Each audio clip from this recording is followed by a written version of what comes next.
நாமத்தில் ஜெபிக்கிறோம் நல்ல பிதாவே, ஆமென். கொஞ்ச நாட்களாக நாம் நம்மை வேதம் யாரென்று சொல்லுகிறது என்பது குறித்து நம்ம பார்த்து வந்தோம் இல்லையா? இயேசுக்கிட்ட இருந்து நம்ம கற்றுக்க வேண்டியது என்னென்னா, அவர் தன்னை யார் என்று அதை மற்றவங்களுக்கு வெளிப்படுத்துகிறார். ஒரு வார்த்தையிலிருந்து நான் யார் என்றதை அவருடைய வார்த்தையை வந்து வெளிப்படுத்துகிற தேவனாக இருக்கிறார். இன்னொன்று, அது அவர் எதை எப்படி பேசினாலும் அதை ஒரு அழுத்தம் திருத்தமாகவே மெய்யாகவே மெய்யாகவே நான் உங்களுக்கு ரொம்ப ஒரு உறுதித்தன்மையோடு பேசுகிறத பார்க்க முடியுது. அது மாத்திரம் இல்லை, நான் எதுக்கு இந்த உலகத்தில் வந்திருக்கிறேன்றதும் அவர் வார்த்தையில் பார்க்க முடியுது. இந்த 3 காரியமும் ஒரு கிறிஸ்தவனுக்கு ரொம்ப அவசியமாக இருக்கிறது. முதல்ல கிறிஸ்தவனா என்ன, யார், வேதம் நம்மை பற்றி என்ன சொல்லுது அப்படின்னு நம்ம கொஞ்சம் படித்து வந்தோம்.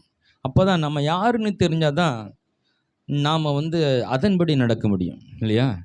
கரெக்டாக? போலீஸ் ட்ரெஸ்ஸில் 2 இருக்குது. ஒன்று டிராஃபிக் போலீஸ், இன்னொன்று திருடனை பிடிக்கிற போலீஸ் இல்லையா? ஒயிட் ட்ரெஸ் போட்டால் அது வந்து டிராஃபிக் போலீஸ். அவர் என்ன பண்ணணும், வாகனம் போய் பிடிக்கணும். அது ரூல்ஸ் மாறும் பொழுது அவங்கள போய் பிடிச்சி அவங்க தப்பை அதுக்கு ஃபைன் போடணும், இல்லைன்னா அவங்க அதை பண்ணக்கூடாதுன்னு சொல்லணும். அவங்க வேலை வாகன போக்குவரத்து போலீஸ்காரர். அந்த ட்ரெஸ்ஸுக்கு அந்த வேலைக்கு அதை தான் பண்ண முடியும். காக்கி சட்டை போட்டால் திருடனை பிடிக்கணும், சட்ட ஒழுங்கை பாதுகாக்கணும். 2 பேரும் போலீஸ்காரங்க தான், 2 பேரும். ஆமாம். நான் வந்து ஒயிட் ட்ரெஸ்ஸை போட்டுக்கிட்டு, போக்குவரத்து ட்ரெஸ்ஸை போட்டுக்கிட்டு நம்ம திருடனை பிடிக்கிறோம் போனால் சொல்லுவாங்க, உன் வேலை இது இல்லைப்பா, உன் வேலை. அப்போது தன்னுடைய வேலை என்னென்னு தெரியணும்ல, அப்போ தான் அந்த வேலையை செய்ய முடியும். அதுபோல தான் நம்முடைய வாழ்க்கையில் தேவன் நம்ம யார் என்று சொல்லுகிறார் என்றதை தெரிஞ்சுக்கிட்டதான் நம்ம அதன்படி பேச முடியும், அதன்படி நடக்க முடியும் இல்லையா? நம்ம நிறைய காரியங்களை பார்த்தல, வேதம் நம்மளை பரிசுத்தவான்கள் என்று அழைக்கிறது, ராஜாக்கள், ஆசாரியர்கள், நான் தேவனுடைய பிள்ளை, இப்படி நிறைய காரியங்கள். இதெல்லாம் மொத்தமாக சேர்த்து பார்த்தா எப்படி இருப்போன்றது நமக்கு கவனிக்கணும். பல பேர் நமக்கு கொடுக்கப்படுது, அந்த பேரெல்லாம் சேர்த்து எல்லாத்தையும் அப்சர்வ் பண்ணி பார்த்தா நம்ம எப்படி இருப்போம்? ஒரு ஆசாரியன், ஒரு ராஜா, ஒரு தேவனுடைய பிள்ளை, முற்றம் ஜெயம் கொள்ளுகிறவன், புது சிருஷ்டி, தேவனுடைய சம்பத்து. யோசித்து பாருங்களேன், இதெல்லாம் சேர்ந்தா ஒரு கிறிஸ்தவன். அதுதான் கிறிஸ்தவன். இதெல்லாம் நம்ம படித்து அதை உள்வாங்கி கொண்டு இதை நான் தான் என்பதை நம்ம அறிக்கை செய்து இதயத்தை நிரப்பும் போது தான் நம்ம பேசுகிற பேச்சு கூட அப்படி வரும். பேசுகிற ஆமாம். அதனால் வந்து நம்ம யார் என்று படித்துக்கிட்டால் தான் அதை மாதிரி பேச முடியும். இதை நம்ம படித்து வந்தோம். இன்றைக்கி என்ன பார்க்க போகிறோன்னா, இயேசு வந்து எப்படி ஒரு வார்த்தையை உறுதிப்படுத்தி பேசுகிறாரு, அதுபோல் நாமும் கூட என்ன பண்ண, நம்ம வார்த்தையில் ஒரு ஸ்திரத்தன்மையோடு முழு நிச்சயத்தோடு பேச பழகி கொள்ள வேண்டும். நம்முடைய வார்த்தையில் ஒரு வலிமை இருக்கணும். வார்த்தையில் ஆமாம். ஐயா உள்ள இடருக்கு வந்துடுங்க.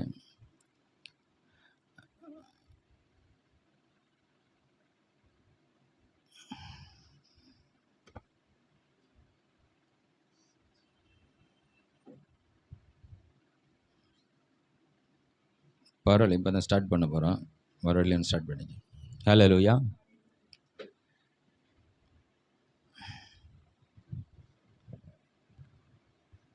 மெய்யாகவே மெய்யாகவே நான் உங்களுக்கு அப்படின்னு, நான் மெய்யாகவேன்னு ஒரு அழுத்தத்தை போட்டு அது முழு நிச்சயத்தை போட்டு அவர் பேசுகிறத நம்ம நிறைய வசனங்களில் பார்க்க முடியும்.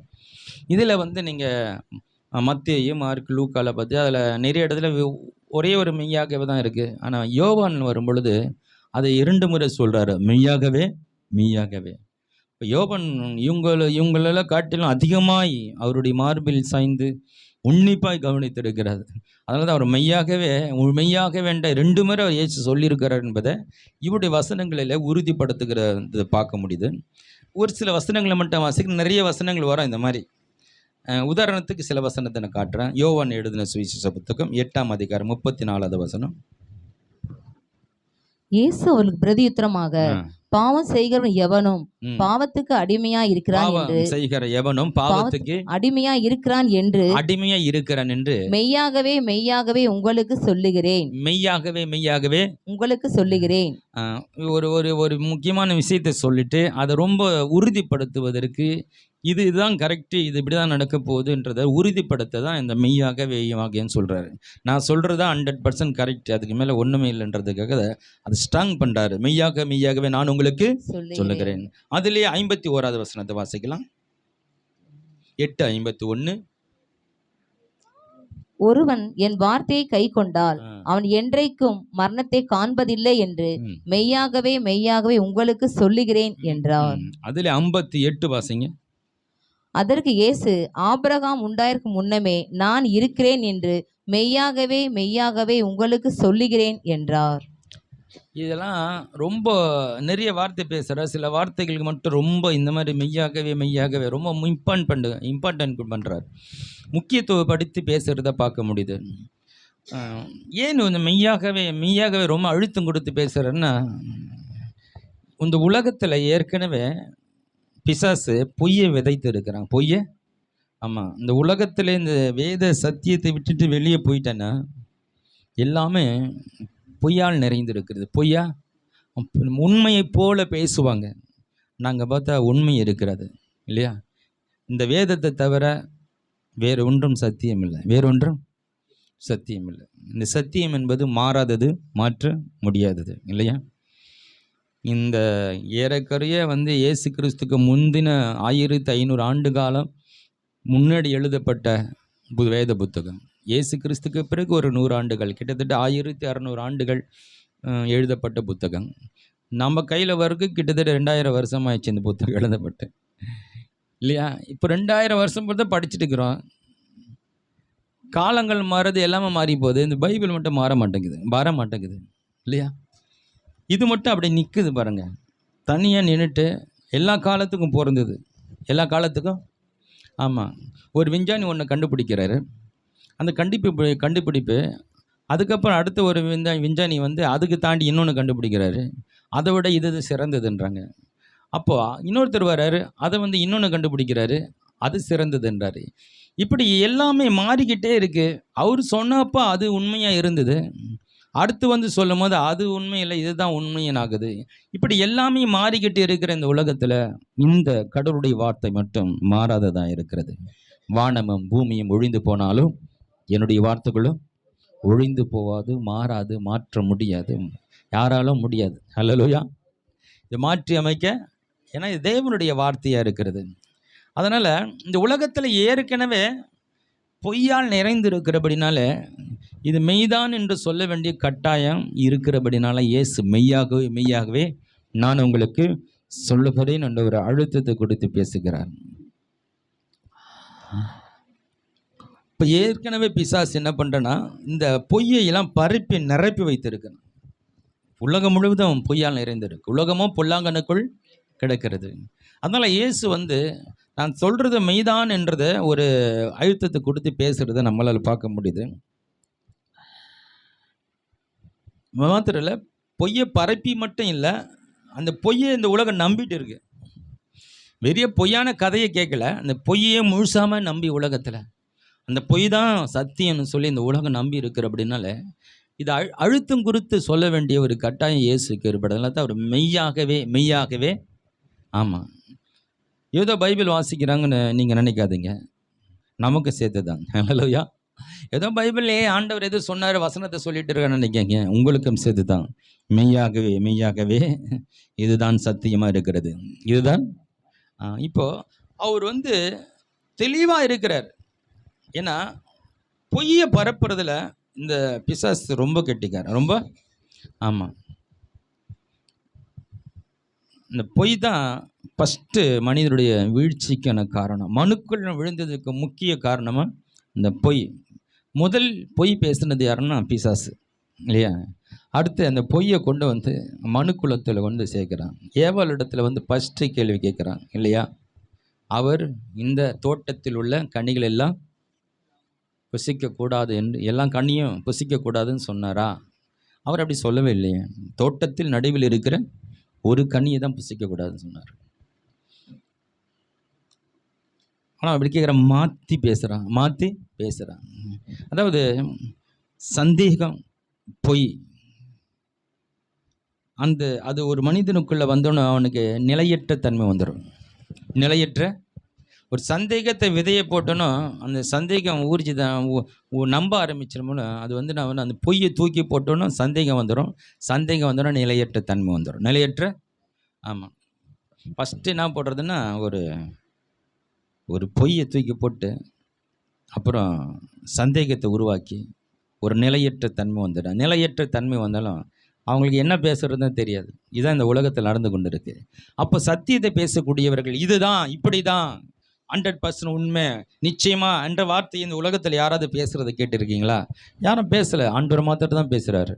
அடுத்தது நீயும் நானும் பேசணும். ஹல்லேலூயா. நம்ம பேசுறதெல்லாம் சத்தியமா நிச்சயமா நடக்கும் இப்படி தான் ஆக்க போகுதுன்னு சத்தியமாக சொல்லுகிறேன். அப்படியே அந்த ஒரு உறுதித்தன்மை வேணும். மெய்யாக சத்தியமாக சொல்லுகிறேன் என்றதான் அர்த்தம் அதுக்கு. ஆனால் சத்தியன்ற வார்த்தை அவர் சத்தியம் பண்ணக்கூடாதுன்னு அவர் சொன்னதுனால இங்கே சத்தியமாக சொல்கிறேன்னு சொல்லலை. அதுக்கு பதிலாக மெய்யாகவே நான் உங்களுக்கு சொல்லுகிறேன்னு சொன்னார். இப்போ உங்கள் வீட்டுக்கார குடும்பம் நாங்கள் போயிருந்தோம் பீச்சுக்கு. உங்கள் வீட்டுக்கார ஒரு பொண்ணு கூட பார்த்தேன் அப்படின்னு வீட்டில் இருக்கிற ஒய்ஃபுக்கிட்ட ஃபோன் பண்ணி சொல்லிட்டாங்க. ஒய்ஃபோட மைண்ட் எப்படி இருக்கும்? சந்தேகம்.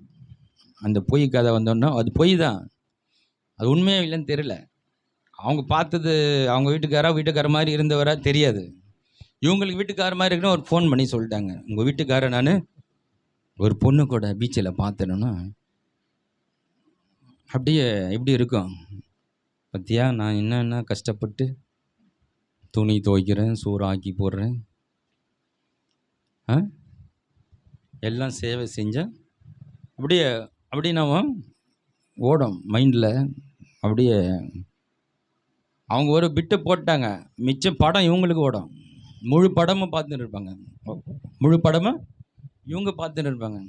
அன்னைக்கு பார்த்து அவர் வேலையில் லேட்டோ என்னோ பிரிச்சு அன்னைக்கு பார்த்து ஒரு ஃபோன் பண்ணாவே எடுக்க மாட்டார். ஃபோன் பண்ணிச்சா பார்க்கலாம் எங்கே இருக்கிறவங்கெல்லாம் ஃபோனை எடுக்க மாட்டார். ரீச் வேறு ஆக மாட்டேங்குது சில டைமில். அன்றைக்கி என்ன வேலையை தெரியல. அன்றைக்கி பார்த்து எப்போதும் வர 6 மணிக்கு வருவார், அன்றைக்கி 9 மணிக்கு வர வீட்டுக்கு. 6 மணிக்கு வர மனுஷன் இன்னைக்கு வருவன் பார்த்துனே இருந்தேன். கட்சியில் 9 மணிக்கு கன்ஃபார்ம் ஆயிடுச்சு. எதுவுமே பார்க்கல, இவங்களாம் கன்ஃபார்ம் பண்ணிட்டாங்க. கரெக்டு தான் அவங்க சொன்னது.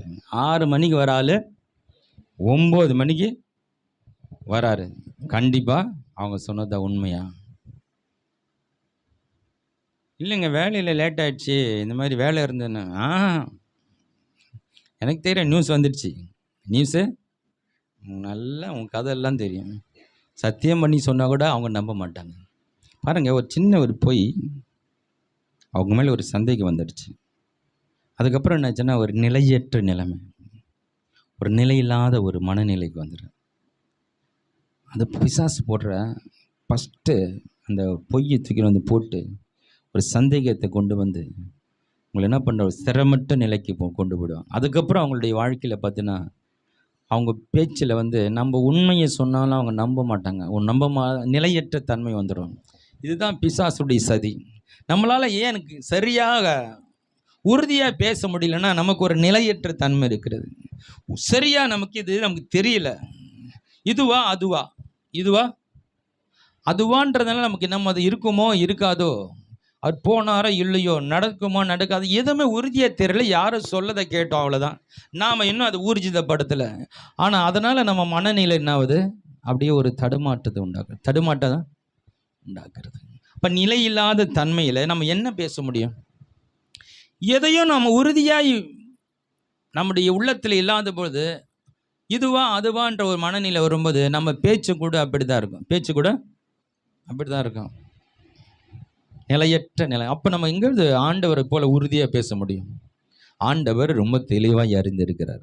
அவர் எல்லாவற்றையும் எது நடக்கும் எது நடக்காது, எது சரி எது சரியில்லை என்றத அந்த விஷயத்தை ரொம்ப தெளிவாக இருக்கிறபடினால தான் அவர் சொல்கிறார், மெய்யாகவே நான் உங்களுக்கு சொல்லுகிறேன். நான் சொல்கிறது தான் சத்தியம், நான் சொல்கிறது தான் நடக்கும், நான் சொல்கிறதா 100% கரெக்ட் என்றதை அவர் உள்ளத்தில் நல்லா உணர்ந்து புரிந்து உறுதியாய் அவர் விசுவாசிக்கிறார், நம்புகிறபடினால்தான் அவர் உறுதியாக சொல்லுகிறார். அல்லேலூயா. இப்படி ஒரு பொய்யை போட்டு குடும்பத்தில் குழப்பத்தை உண்டு பண்ணி குடும்பத்தை பிரிக்கிறதும், இது மாதிரி குடும்பம் மட்டும் இல்லை, பலவிதமான காரியங்கள் இந்த உலகத்தில் பொய்யை போட்டு பொய்யை நம்ப வச்சு ஒருவரை நம்பாமல் போய் ஒருவர் சந்திக்கப்பட்டு எல்லா விஷயத்திலும் ஒரு ஓனருக்கும் ஒரு முதலாளிக்கும் ஒரு வேலைக்காரனுக்கும் இப்படி நடக்குது. பல கோடைகள் தகப்பனுக்கும் பிள்ளைக்கும் எல்லாருக்கும் எல்லா இடங்களிலும் இப்படி நடக்குது. ஆனால் ஆண்டவர் அற்புதமான ஒரு தேவன். அவருக்கு எல்லாம் உண்மை தெரியும். ஒரு பொய்யை சொல்லி பொய்யை நம்ப வச்சு எல்லாத்தையும் கெடுத்து விட்டு அவன் ஆளே ஒன்றும் இல்லாமல் பண்ணிடுறாங்க இல்லையா?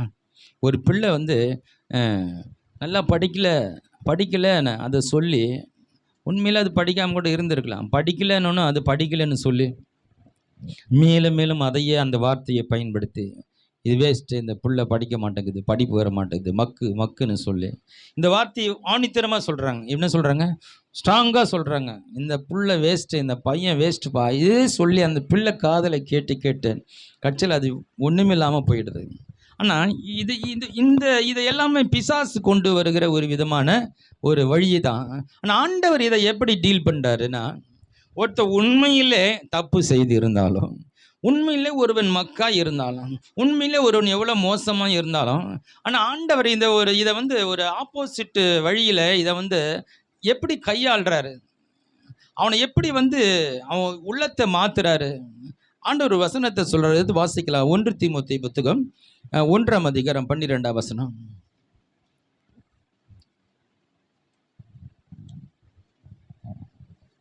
1 தீமோத்தேயு 1ஆம் அதிகாரம் 12ஆம் வசனம். என்னை பலப்படுத்துகிற நம்முடைய கர்த்தராகிய இயேசு கிறிஸ்து என்னை உண்மையுள்ளவர் என்று எண்ணி, அதாவது என்னை உண்மை உள்ளவர் என்று எண்ணி, அப்பனா அவர் உண்மையா இல்ல, அதனா அவர் என்றார். பவுல் சொல்றார், நான் உண்மையெல்லாம் இல்ல, நான் உண்மை உள்ளவர் என்று எண்ணி இந்த ஊழியத்திற்கு ஏற்படுத்தினபடியால் அவரை ஸ்தோத்திரிக்கிறேன். அதுல 2 தீமோத்தேயு புத்தகம் 2ஆம் அதிகாரம் 13ஆம் வசனத்தை வாசிக்கலாம். நாம் உண்மையுள்ளவர்களாய் இருந்தாலும், நாம் உண்மை இல்லாதவர்களாய் இருந்தாலும் அவர் உண்மையுள்ளவராய் இருக்கிறார். அவர் தம்மை தாமே மறுதலிக்க மாட்டார். அவர் உண்மை உள்ளவராய் இருக்கிறாரா? நாம உண்மை இல்லாதவர்களாய் இருந்தாலும் நம்மை உண்மை உள்ளவர்கள் என்று நமக்கு ஒரு பொறுப்பை, ஊழியத்தை அவர் கொடுத்திருக்கிறாராம் அப்படின்னு பவுல் எழுதுகிறார். ஒரு தப்பு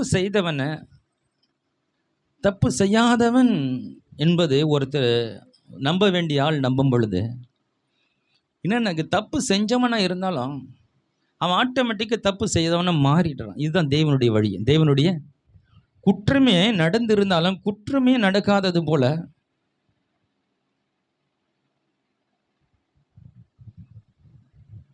எப்போதும் போல வர்றாரா? எங்க ஏதும் தோட்டத்துக்கு ஆண்டவர் ஆதாமன் கூப்பிட்டாரு. எப்போதும் போல தான் வர்றாரு. ஆண்டவர் எங்க போனாரு? எல்லாம் ஆண்டவருக்கு தெரியும், பார்த்துட்டு தானே இருந்தாரு. அப்படி இருந்தோம் இவர் எப்போதும் போல வர்றாரு. ஆதாமேன்னு கூப்பிட்றாரு. இவன் தான் போய் ஒளிஞ்சுக்கிறான். அப்புறம் எங்கே இருக்கிறான்? எங்கப்பா தினமும் வருவியே என்கிட்ட, இன்னும் எங்கே போன? ஆதாமே நீ எங்கே இருக்கிற? நான் நிர்வாணியாக இருப்பதனாலே நான் ஒளிந்து கொண்டு இருக்கிறேன். நிர்வாணியா? அடுத்த கேள்வி கேட்குறாரு, உனக்கு நிர்வாணி என்று உனக்கு அறிவித்தவன் யார்? இங்கே பாருங்க, அவங்க தப்பு செஞ்சதை இங்கே கொண்டு வரவே இல்லை. அதுக்கப்புறம் தான் வர்றாரு. ஃபஸ்ட்டு அவர் என்ன கேட்குற? ஆதாமே எப்போதும் போல சகஜமா, எப்படியோ நீ தப்பு செஞ்சவன் தெரிஞ்சும் கூட எப்போதும் போல அவனை பார்க்கறதுக்கு எப்போதும் போல வர்றாரு. தப்பு செஞ்சுட்டு அவனை நான் பார்க்க மாட்டேன்னு அவங்க பார்க்காம இல்லை, அவன் தப்பு செய்தால் அவருக்கு நல்லாவே தெரியும். எப்போதும் போல சகஜமாக வர்றாரு. அப்போ நம்மளால தான் சகஜமாக போக முடியல.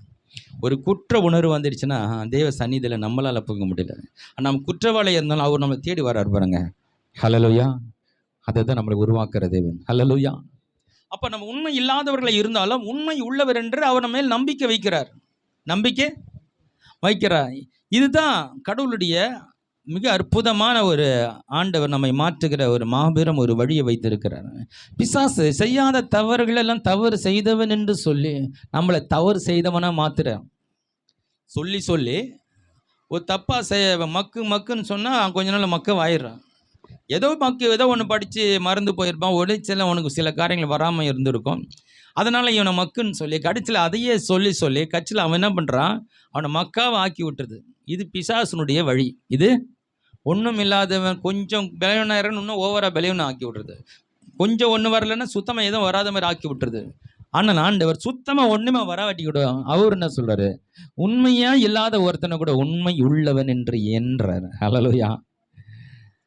நான் நினைக்கிறேன் நாம் அவர் மேலே வச்சுக்கிற விசுவாசம் இருக்குல்ல, அதை காட்டிலும் மேலே அவர் 1000 மடங்கு விசுவாசத்தை வச்சிருக்கிறார். ஹல்லேலூயா. அதாவது அவரால் எல்லாம் முடியும்னு நமக்கு தெரியும். தெரியுமா தெரியாதா? அவர் சர்வ வல்லவர் இல்லையா? அவர் எல்லாத்தையும் படைத்தவர். அவரால் எல்லாம் பண்ண முடியும்னு நமக்கு நல்லாவே தெரியும். ஆனால் அவர் நம்ம சரியாக விசுவாசிக்கிறது இல்லை. ஹலோ, நீ எதிர்பார்க்குற எல்லாவற்றையும் அவரால் செய்ய முடியுமா முடியாதா? 100% அவரால் பண்ண முடியும். ஆனாலும் நம்மளால் நம்ம விசுவாசத்தில் குறையப்பட்டிருக்கிறோம். அவர் எல்லாத்தையும் செய்வார்னு தெரியும், ஆனால் செய்வார்னு விசுவாசிக்க முடியல. ஆனால் நம்ம உண்மையே இல்லை, நம்மளால் முடியாதுன்னு அவருக்கு தெரியும். தெரிஞ்சும் கூட அவர் நம்மை உண்மை உள்ளவென்று நம்புகிறார். உன்னால் எல்லாம் முடியும்னு அவர் நம்புகிறார். ஹல்லேலூயா. இதுதான் தேவன் நம்ம மேலே வச்சுக்கிற விசுவாசங்க. நமக்கு அதுக்கு தகுதி இல்லை, அது நமக்கு வரவும் வராது, நமக்கு அந்த டேலண்ட் இல்லை, ஒன்றுமே இல்லை, நமக்கு வராது. ஆனால் அவர் வரணும் என்ன நம்புறாரு. ஹலோ, இதுதான் தேவனுடைய வழி. தேவனுடைய வழி அதாவது கெட்டு போனதை மிக சிறப்பாய் மாட்டுகிறதுல தேவனை போல ஒரு சிறப்பான ஆள் யாரும் கிடையாது. ஆனால் நல்லாக்கிறத கெடுக்கிறதுல பிசாசு மாதிரி ஒரு சிறந்த ஒரு ஆள் கிடையாது. பெரிய ஆளை கூட ஒன்றும் இல்லாமல் ஆக்கி விட்டுருவான். திறமைசாலி கூட ஒன்றுமே இல்லாமல் ஆக்கி விட்டுருவான். புத்திசாலி கூட என்ன பண்ணுறான், ஒரு மதியினமாக காரத்தை செஞ்சு அவனை ஒன்றுமே இல்லாமல் ஆக்கிடுவான். ஆண்டவரை ஒன்றுமே இல்லாதவனை தூக்கி பெரிய ஆக்கிடுவார். பெரிய ஆமாம், இந்த சீர்கெட்ட உலகத்தை இல்லையா, பெரிய விஞ்ஞானிகள் சொல்கிறாங்க, சில வேத அறிஞர்கள் சொல்கிறாங்க, வேத வசனத்தில் முதலாவது சொல்லப்பட்ட வசனம், ஆதியிலே தேவன் வானத்தையும் சிருஷ்டித்தார். 2வது வசனம், பூமியானது ஒழுங்கின்மையும் வெறுமையாய் இருந்தது, ஆழத்தின் மேல் ஜலம் இருந்தது, தேவானவர். அப்போ முதல் வசனம் 2வது வசனத்துக்கும் என்ன சொல்கிறாங்கன்னா, ஆதியிலே தேவன் வானத்தையும் சிருஷ்டித்தார் அப்படின்னு சொல்கிறாங்க. அப்போ ஒரு பூமியை சிருஷ்டித்தார்னா ஒரு காரியத்தை சிருஷ்டித்தார்னா ஒரு சிறப்பாக தான் அவர் பண்ணுவார், அறகுறையாக பண்ண மாட்டார். அப்போ இந்த உலகம் மிக சிறப்பாக இருந்திருக்கும் அப்படின்னு சொல்கிறாங்க. அதுக்கான வேதத்தில் ஆதாரம் இல்லை. அவங்க யுகமாக அவங்களுடைய யோசிக்கிறாங்க. அது போல் ஆண்டவர் இந்த உலகத்தில் சிறப்பாக தான் படிச்சிருக்கணும். ஏன்னா அவர் இந்த மாதிரி அறகுறைய ஒழுங்கின்மைன்றது தேவனுடைய படைப்பில் இருக்க வாய்ப்பு இல்லை. ஏன்னா அவர் ஒழுங்கின்மையானவர் அல்ல, ஒழுங்கும் கிரமமானவர். அப்போ ஒரு ஒழுங்கின்மையான உலகத்தில், இருள் நிறைந்த வெறுமையான உலகத்தை படிச்சிருக்க வாய்ப்பு இல்லை. ஏன்னா அவர் குணாதிசயம் அது இல்லை, அதனால் அப்படி படிச்சிருக்க வாய்ப்பு இல்லை. அப்போ ஏன் இந்த பூமி ஒழுங்கின்மையும் வெறுமையாக இருள் நிறைஞ்சதாக மாறினா, இது எல்லாமே பிசாசனுடைய இருள் வந்து பிசாசுக்கு பிடிச்சது. இந்த வெறுமையாக்குறது அவனுடைய வேலை, ஒழுங்கின்மை பிசாசு.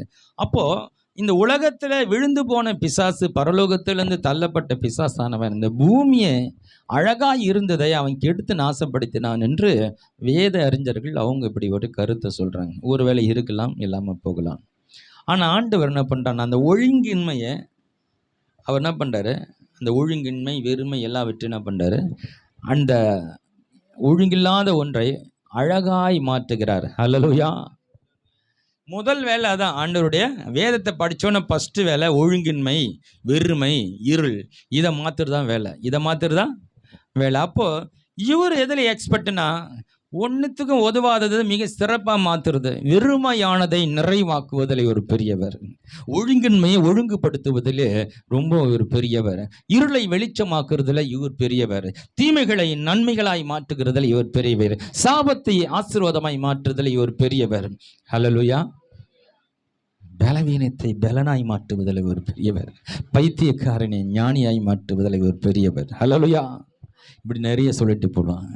ஏதாவது நெகட்டிவ் திங்ஸ் எல்லாம் நெகட்டிவாக இருக்கிற எல்லாமே இவர் பாசிட்டிவாக மாற்றுறதுல இவரை மாதிரி எக்ஸ்பர்ட் யாரும் கிடையாது. அதுபோல் பாசிட்டிவாக இருக்கிறதெல்லாம் நெகட்டிவாக மாற்றி விட்டதில் பிசாசு ரொம்ப கெட்டிக்காரனாக இருக்கிறான். பிசாசு கெட்டிக்காரனாக இருக்கிறான். இப்போது ஏன் ஸ்திரத்தன்மை இல்லாதபடினா ஸ்திரமாய் நம்மளால் பேச முடியல. இதுவா அதுவா, இதுவா அதுவா. நமக்கு ஒரு விஷயம் உறுதியாக தெரிஞ்சுட்டா உறுதியாக பேசலாம். ஆமாப்பா 100% நடக்கும்பா, இது கிடைக்கும்பா, வரம்பா. இந்த இந்த பக்கம் இந்த ஆடி தொட்டி பக்கம் 64K வருமா எனக்கு தெரியாது. அந்த பக்கமும் போகாதவங்க என்ன சொல்லுவாங்க, வரலாம் வராமலே போகலாம்,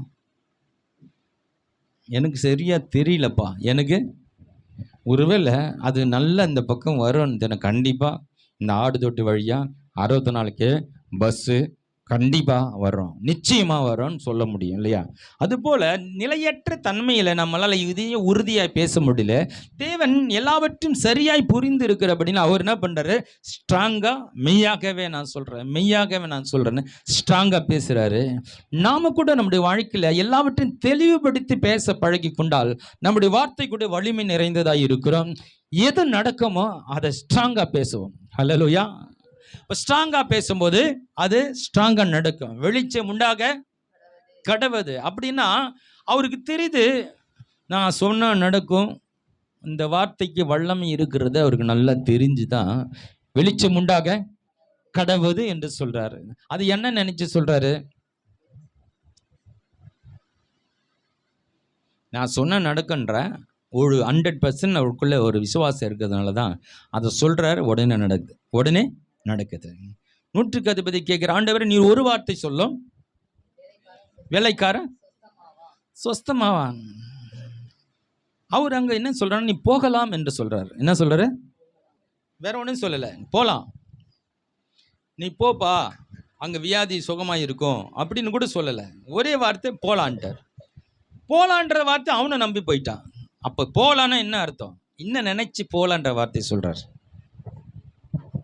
நீ போலாம், நீ எதை கேட்டு உனக்கு நடந்துருச்சுன்ற மனதில் நினைத்து கொண்டு இல்லையா, நீ எதை தேடி வந்த, வேலைக்காரன் சுஸ்தமாகன்னு தானே வந்த, உன் வார்த்தை சொன்ன ஒரு வார்த்தை சொன்னால் போதும்னு சொன்னில்ல, அந்த ஒரு வார்த்தை தான் நீ போலான்னு அர்த்தம். அப்படின்னா நீ எதை எதிர்பார்த்து வந்தோ அது உனக்கு முடிஞ்சிடுச்சு, நடந்துடுச்சு, நீ இங்கே இருக்க தேவையில்ல, போகலாம். அந்த வார்த்தைக்குள்ள இவ்வளோ காரியங்களை வச்சு உணர்ந்து புரிந்து தான் அவராக சொல்கிற, நீ போகலாம், நீ போகலாம் அப்படின்ற வார்த்தையை ஸ்ட்ராங்காக சொல்கிறாரு. நீ போகலாம், முடிஞ்சு போச்சு. அப்போ போகலன்னா முடிஞ்சிச்சு, அவன் புரிஞ்சுக்கிட்டான். ஒரு வார்த்தை சொன்னல, அவர் சொல்லிட்டார்ல, போனான். அங்கே போய் கேட்குறான், அங்கே போனால் வியாதி குணமாக இருக்கு. அப்போ கேட்குறான், எந்த நேரத்தில் அவனுக்கு சுகம் கிடைத்தது? அது இயேசு சொன்ன அந்த மணி நேரம் தான் அவங்க சொல்கிறாங்க. அப்போது என்ன நினச்சி அவர் உறுதியாக பேசுகிறாரு, அவர் என்ன நினச்சி பேசுகிறது அங்கே நடக்குது இல்லையா? உங்களிடத்தில் எத்தனை அப்பங்கள் இருக்கிறது? 5 அப்பங்களும் 2 மீன்களும் இருக்குது. உடனே நான் சொல்கிறேன், 50 பேராய் பந்தியை அமர சொல்லுங்க, 50 பேரா உட்கார வைங்கன்றார். அவர் அப்பத்தை எடுத்து அண்ணாந்து பார்த்து ஆசீர்வதித்தார். அதான் பைபிள் இருக்கு.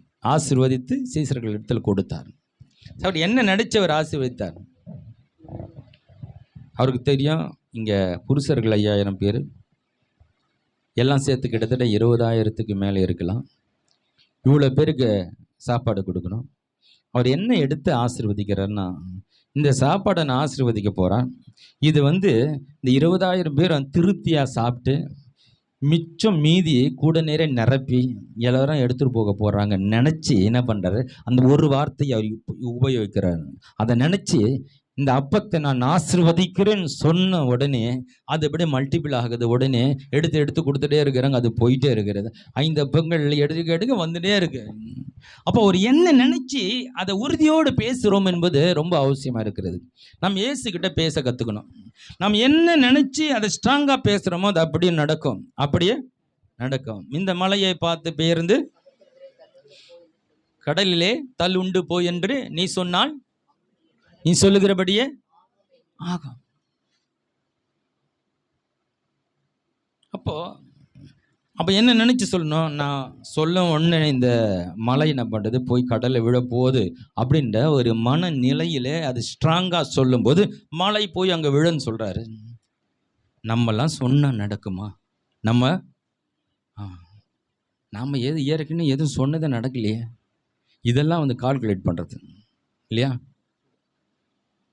இதெல்லாம் கால்குலேட் பண்ணிவிட்டு இது வரைக்கும் சொன்ன நடக்கலை, சாதாவே சொன்னதை நடக்கலை, மழை போய் விழுமா அப்படின்ற ஒரு கேள்வி வரும்போது கேள்விக்குறியோட நிலையற்ற தன்மையில் பேசினா எதுவுமே நடக்காது, எதுவுமே. ஆனால் விசுவாசம் 2 வார்த்தை சொல்லிட்டு போங்க, நீங்கள் சொன்னது நீங்கள் வந்துட்டு இருப்பீங்க. அப்புறம் நீங்கள் சொன்னீங்களே நடந்துச்சு அது மாதிரி நமக்கு ஆச்சரியமாக இருக்குது. நமக்கு ஆமாம், அந்த நேரத்தில் நான் ஸ்ட்ராங்காக சொல்லிட்டு போயிட்டேன், அதை நான் மறந்துட்டேன். ஆனால் அவங்களுக்கு நடந்துச்சு. அவங்களுக்கு காரணம் நான் சொன்னதே ரொம்ப ஸ்ட்ராங்காக இருந்தது. ஹல்லேலூயா. அந்த நேரத்தில் நான் நடக்குன்னு உறுதியாக சொன்னேன், அந்த இடத்துல நடந்துடுச்சு. ஹல்லேலூயா. அப்போ மெய்யாகவே நான் உங்களுக்கு சொல்லுகிறேன் அப்படின்னா நான் சொல்கிறது 100% நடக்கும். அதை நான் நம்புகிறேன், விசுவாசிக்கிறேன். அப்போ தேவன் நாம் எவ்வளோ கெட்டு போய் இருந்தாலும் கூட தேவன் நம்ம மேல் நம்பிக்கை வைத்து நம்ம மேல் பேசுகிறாரு. ஹல்லேலூயா. இதெல்லாம் நடக்கிறது விடுங்க, நம்ம மேலே விசுவாசம் வைத்து அவர் பேசுகிறாரு பாருங்க. அவருக்கு எல்லா சக்தி இருந்தும் நாம் விசுவாசம் அவர் மேலே எல்லா நேரத்திலும் பேசுறது இல்லை இல்லையா? விசுவாசம் நிலைத்தன்மையாக இருக்கா? ஒரு நாள் அப்படியே வானத்தில் ஏறுற மாதிரி இருக்கு, இன்னொன்று பார்த்தா என்னதாக போது தெரியல, ஒரு நாள் அப்படியே டவுன் ஆகுது. நான் சொல்கிறது எல்லாரும் வாழ்க்கையிலும் இருக்கும் இல்லையா? ஒரு நாள் அப்படியே உலகத்தையே கலக்கிற மாதிரி இருக்கும், இன்னொரு பார்த்தா ஏதாவது ஒரு காரியத்தை காட்டி பிசாசு பார்த்தியா, நமக்கு தோணும் என்னதான் ஆக போகுது தெரியல. இப்படி விசுவாசம் அப் அண்ட் டவுனில் தான் எல்லாருக்கும் போகுது. ஆனால் நிலையாக இயேசுக்கிட்ட இருந்தது. ஹல்லேலூயா. ஏன் அவர்கிட்ட நிலையாக இருந்தது? நிலையாக இருந்தனால நிலையாக பேசுகிறார். எப்போதும் எந்த வார்த்தையும் அவர் எங்கேயுமே ஒரு அவிசுவாச வார்த்தை அவர் பேசினதே இல்லை. ஏன்னா அவருக்கு தெளிவாய் தெரியுது எல்லாமே. ஹல்லேலூயா. நடக்குமா நடக்காதா, கிடைக்குமா கிடைக்காதா என்பவர் மிக தெளிவாய் இருக்கிறார். இருமனம் உள்ளவன் தன் வழிகளெல்லாம் நிலையற்றவனா இருக்கிறான். ஏன் நிலையற்றவனா இருக்கான்? பேச்சு நிலையா இல்லை, பேச்சு நிலையற்ற வார்த்தையை பேசி கொண்டு இருக்கிறான். வாழ்க்கையே நிலை இல்லாமல் இருக்குது. எடுத்து வாசிக்கும் யாக்கோபு புத்தகத்தில் 1ஆம் அதிகாரத்தில் 5-8 வசனங்களை வாசிக்கலாம். உங்களில் ஒருவன் ஞானத்தில் குறைவனா இருந்தால், ஞானத்தில் எது வாசிங்கிற 1ஆம் அதிகாரம் 5ஆம் வசனம் வாசிங்க. உங்களில் ஒருவன் ஞானத்தில் குறைவனாய் இருந்தால் யாவருக்கும் சம்பூர்ணமாய் கொடுக்கிறவரும் ஒருவரையும் கடிந்து கொள்ளாதவருமாகிய தேவனிடத்தில் கேட்க கடவன், அப்பொழுது அவனுக்கு கொடுக்கப்படும். ஆனாலும் அவன் எவ்வளவாகிலும் சந்தேகப்படாமல் விசுவாசத்தோட. உலகத்துல பிசாசு செய்யற மிகப்பெரிய சதி சந்தேகம். ஒரு மனுஷனுக்குள்ள சந்தேகன்ற ஒரு விதையை போட்டா முடிஞ்சு போச்சு கதை. அவன் எதுக்கும் முன்னுக்கு வர மாட்டான், எதுக்குமே. ஆமாம், இது நடக்குமா நடக்காதா, கிடைக்குமா கிடைக்காதா, நல்லவனா கெட்டவனா, யாரையும் நம்ப மாட்டான், எதையும் நம்ப முடியாது. ஆனால் நம்ப முடியாதவைகளும் என் தேவன் நம்புகிறவராக இருக்கிறார். ஹல்லேலூயா. நம்ப தகுதியே இல்லாத உன்னையும் என் தேவன் நம்புகிறார். அதுக்கு பேர் தான் விசுவாசம். ஹல்லேலூயா. வாசிங்களா. சந்தேகப்படாமல் விசுவாசத்தோட கேட்க கடவன் சந்தேகப்படுகிறவன் காற்றினால் அடிபட்டு அலைகிற கடலின் அலைக்கு ஒப்பாயிருக்கிறான். கடல் அலைகளுக்கு ஒப்பாயிருக்கிறான். நீங்க பீச்சுக்கு போனெல்லாம் பாருங்க, கடற்கரை எல்லாம் பீச்சுக்கு போய் நினைக்கிறேன். இப்போல்லாம் ஒன்றும் பிரச்சனை இல்லை. பீச்சுன்னு போட்டேன்னா யூடியூப்ல டக்குன்னு பீச் வந்து நிற்கும். பீச்சு ஆமாம், நீங்களாம் இருக்கிற இடத்துல எல்லாம் ஊட்டின்னு போட்டோன்னா உடனே ஊட்டியில் என்ன இருக்கிறத டக்குன்னு பார்த்துடலாம். ரொம்ப வசதியாக போச்சு. ஊட்டி பார்க்குறோம், வீட்டிலேருந்து பார்த்துடலாம். மகாபலிபுரத்தை வீட்டிலேருந்து பார்த்துடலாம் இல்லையா? சுவிட்சர்லாந்து பார்த்துடலாம். எல்லாத்தையும் வீட்டில் உட்காந்து பார்க்குற வாய்ப்பு கிடச்சிருக்கு. பீச்சுன்னு போட்டோன்னா பீச் அப்படியே அலைகள் வருகிறதுமா வரும்போது இப்படி தான் வரும், ஹோன்னு வரும், அப்படியே சீறி பாஞ்சு அப்படியே வருதை பார்த்தா கரையெல்லாம் தாண்டி வர மாதிரி இருக்கும். ஆனால் அந்த கரைக்கிட்ட வந்து அப்படியே அமைங்கி என்ன பண்ணுறோம், சல்லுன்னு மறுபடியும் அமைதியாக போயிடும். சரி, வேகமாக வரும், சீறி வரும், டக்குன்னு என்ன பண்ணோம், அந்த கரை வந்தோன்னா அப்படியே அமைதியாகி போயிடும். இப்படி தான் நிறைய பேருடைய வாழ்க்கை. ஆஹா ஓகன் வர மாதிரி டக்குன்னு அப்படியே போயிடுது. வேகமாக ஏதோ ஒன்று ஆரம்பிக்கிறது, டக்குன்னு பின்னு வாங்கி போகிறது. இப்படி ஒன்று ஆரம்பிக்கிறது போகிறது. இதுதான் இருமனம். இது ஆமாம், இந்த இருமனம்னா அவங்களுக்கு ஒரு நிலைத்தன்மை கிடையாது. இது நடக்கும்னு தொடர்ந்து அதில் போராடி வருகிறதில்ல, தொடர்ந்து வர முடியல. ஏன்னா கொஞ்சம் தூரம் வராங்க, இது சரியில்லை, திருப்பி போயிடுது. சரி இதுக்கு போகலாமா, அதை போய் பார்க்கலாம், அதுவும் சரியில்லை, இதுவும் சரியில்லை. அவங்களுக்கு எதுவுமே சரியில்லை, அவங்க மனசு சரியில்லை, அவங்க வாயின் வார்த்தையும் சரியில்லை. இருமனம் உள்ளவன் தன் வழிகள் எல்லாம், ஆமாம், எந்த ரூட்டில் ஒழுங்காக போகிறதில்ல. தப்போ ரைட்டோ ஒரு ரூட்டில் கரெக்டாக போயிடணும். ஆமாம், போய் ஏதாவது ஒன்று பண்ணி பார்க்கணும்னா எதுவும் போக மாட்டாங்க. இதுக்கு போகிறது அதுக்கு போகிறது. ஆண்டவர் பாருங்களேன், நம்ம தப்பானவன் தெரிஞ்ச கூட நம்மேல் ஒரு நம்பிக்கை வைத்து நம்மளை உண்மை உள்ளவன் என்று எண்ணி மிகப்பெரிய பொறுப்பை கொடுக்குறாரு. நான் சொல்கிறேன், இருக்கிறதுலே உன்னதமான உயர்ந்த வேலை தெரியுமா? கடவுளுடைய வேலை தாங்க. இவனுக்கு ஜனாதிபதி பதவி கூட பெரிய விஷயம் இல்லை. நீ அமெரிக்க ஜனாதிபதியாக கூட இருக்கலாம். உலகத்தில் பெரிய பதவிகளெல்லாம் இருக்குது. அதை விட இந்த உலகத்தில் உயர்ந்த ஒரு பதவி இருக்குமானால் கடவுளுக்காய் நீ செய்கிற அந்த சின்ன ஊழியமாக இருந்தால் கூட, ஹல்லேலூயா, அது சின்ன ஊழியமாக கூட இருக்கலாம். ஊழியன்னா பெரிய பாஸ்டர் மட்டும் இல்லை, ஊழியல்ல, தேவனுடைய நாமம் மகிமைப்படும்படியாய் யாரோ ஒருவருடைய வாழ்க்கையில் அவங்களுக்கு ரட்சிப்பு உண்டாக்கும்படியாய் நான் ஏதோ ஒரு வழியில் சின்ன வாய்க்காலாக இருக்கிறேன், ஒரு வழியாக இருக்கிறேன். ஏதோ ஒரு விதத்தில் அவங்க ரட்சிக்கப்படுவதற்கு நானும் ஒரு காரணமாக இருக்கிறேன். நான் விதையாக இருக்கலாம், ஒரு நீர்ப்பாய்ச்சுகிறவனாக இருக்கலாம், ஏதோ அவன் இருக்கலாம். ஏதோ நானும் இவர்களுடைய வாழ்க்கையை ரட்சிப்புக்குள்ள வருவதற்கு நானும் ஒரு காரணம் என்று சொன்னால் நீங்கள் கர்த்தருடைய ஊழியத்தில் இருக்கீங்க. ஹல்லேலூயா. அவங்க ரட்சிக்கப்படணும்னு நினச்சி நீங்கள் எதனா செய்கிறீங்களே, அதுவும் ஊழியம்தான். அவங்களை எப்படியாவது ஆண்டவர்கிட்ட வரமாட்டாங்களான்னு சொல்லி சின்ன உதவிகள் செய்தால் கூட அது ஊழியத்தினுடைய கணக்கில் தான் வரும். ஊழியத்தினுடைய, ஆமாம், ஒரு உயர்ந்த ஒரு ஊழியம் வேலை தான் கடவுளுடைய வேலை. அதை தான் பவுல் சொல்கிறாரு, இந்த கனமான ஊழியத்தை அவர் என்னை உண்மை உள்ளவென்று எண்ணி அவர் எனக்கு அது கொடுத்துருக்கிறார். நான் உண்மை இல்லாத ஒன்றை அவர் நம்பி நமக்கு இந்த கனமான பொறுப்புகளை கொடுக்குறாருல்ல, இதுதான் தேவன் நம்ம மேல் வைத்திருக்கிற ஸ்திரத்தன்மை. ஹல்லேலூயா, ஹல்லேலூயா.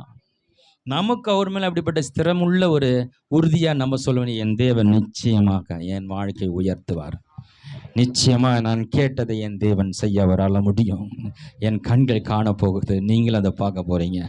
நீங்களும் இப்படி நம்ம பேச பழகி கொள்ள வேண்டும். ஆண்டவர் இப்படி தான் பேசுகிறார்.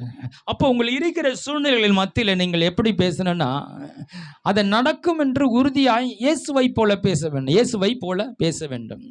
ஒவ்வொரு காரியத்தில் அவர் என்ன சொல்றாரு, என்ன நினைச்சு சின்ன சின்ன வார்த்தை தான் யூஸ் பண்றாரு இல்லையா? இப்போ 38 வருஷமா ஒருத்தன் படுத்த படுக்கையா இருக்கிறானா, அவனிடத்துல என்ன பேசியிருந்தா அவன் எழுந்து நடக்க ஆரம்பித்திருப்பான். அவங்ககிட்ட போய் 38 வருஷமா இருக்கு, ஐயா எப்படி இருக்கு, நல்லா இருக்கீங்களா? நல்லா இருக்கு. உடம்பு எப்படி இருக்கு? நல்லா இருக்கு. உங்களை எத்தனை பிள்ளைங்க, எவ்வளோ நாள் அங்கே இருக்கீங்க, சாப்பிட்டீங்களா? அதெல்லாம் கேட்டிருக்கலாம். அதெல்லாம் அவரும் சொல்லியிருக்கலாம். இதெல்லாம் சொல்லிட்டு சரி சரி நீங்கள் எழுந்து நடங்க, சரி சரி எழுந்து நடங்க அப்படி சொல்லியிருந்தா, ஐயா இவ்வளோ நாளாக நல்லா பேசிட்டு இருந்தீங்க, குடும்பத்தை பற்றி விசாரிச்சிங்க, சாப்பிட்டியா கேட்டீங்க, சாப்பாடு வாங்கி தரேன்னு சொன்னீங்க, இந்த பிள்ளைங்களை பற்றி கேட்டீங்க, என் வாழ்க்கையெல்லாம் சொன்னேன் நான் உங்ககிட்ட, அதெல்லாம் சரிதான், எழுந்து நடங்கன்னு சொல்கிறீங்களே, இது நியாயமா? எழுந்து நடக்க முடிஞ்சா நான் ஏன் இந்த குளத்தில் போய் விழுந்து, பெதஸ்தா குளத்தில் சுகமாயிட்டே போயிருப்பேன், நடக்க முடியாதானே இருக்கிறேன், என்னை எழுந்து நடங்கன்னு சொல்கிறீங்களே சரியா? அப்படியே இயேசு சொன்னார். அங்கே போனார், நீ சுகம் அடைய விரும்புகிறாயா? ஆமாண்டவரே. அதாவது யாருக்கிட்ட எந்த அளவோடு பேசணும், எதை பேசணுன்ற ரொம்ப தெளிவாக இருக்கிறார்ல. நம்மளாம் என்ன பண்ணும், ஆப்பிள் ஒரு டசன் வாங்கிக்கோ, சாத்துக்குடி வாங்கிக்கோ, ஹார்லிக்ஸ் பாட்டில் ஒன்று வாங்கிக்கோ, எது இருக்கிறதுல ஒரு ப்ரெட்டை ஒன்று வாங்கிக்கிறது. அவங்களுக்கு ஜுரம் அடிக்குதோ இல்லையா, உடம்பு சரியில்லை, என்ன பண்ணுறது, ப்ரெட்டு பாட்டை வாங்கிக்கிறது, ப்ரெட்டை வெண்ணெய் வாங்கிட்டு போயிட்டு இதெல்லாம் ஒரு இது மாதிரி ஆயிடுச்சு. வாங்கிட்டு போய் கொடுத்துட்டு, நல்லா இருக்கீங்களா, சாப்பிடு, உடம்பு பார்த்துங்க, இதை பார்த்துங்க, என்ன கரெக்டாக மாத்திரை சாப்பிடுங்க, நான் உனக்கு ஜெபம் பண்ணுறேங்க, கர்த்தர் சுகம் தருவார். எத்தனை பேர் அப்படி சொல்கிறீங்க? ஹலோ, என் தேவன் பெரியவர், நான் இப்போ உங்களுக்கு ஜெபம் பண்ணுறேன், கர்த்தரை கேட்டு பதில் தருவார், சுகம் கொடுக்கிறவர் அவர். ஒரு விஷயம் அவரை நீ நம்பு, ஆண்டவரே எனக்கு ஹெல்ப் பண்ணுங்க, கேட்டு பாரு, நான் உங்களுக்கு அச்சபிக்கிறேன். இப்படி பேசியிருக்கேம்மா. அதுதான் உறுதித்தன்மை, அதுதான் ஸ்திரத்தன்மை. ஹல்லேலூயா. வாழ்க்கையில் தோற்று போனவனை பார்த்து நீ சொல்லணும், கவலைப்படாத, உன் வாழ்க்கையை ஆண்டவர் மாத்துறாரு. இன்னிலேருந்து உன் வாழ்க்கையில் ஒரு மாற்றம் நடக்க போது பார்.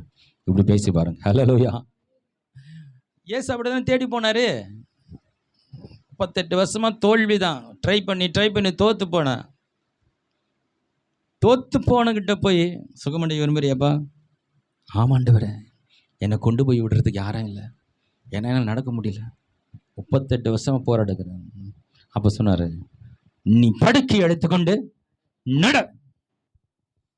இதை பார்த்து தான் நான் சொல்லியிருப்பான்னு நினைக்கிறேன். இந்த யோவானும் இந்த பேதுருவும் ஆலயத்துக்கு போகும் பொழுது பிறந்தது முதல் சப்பானியா ஏதாவது போடுவாங்களா அப்படின்னு பார்த்துட்டு இருக்காங்க. இவங்க 2 பேரும் போகிறாங்க. சொல்கிறாங்க, வெள்ளியும் பொன்னும் என்னிடத்தில் இல்லை.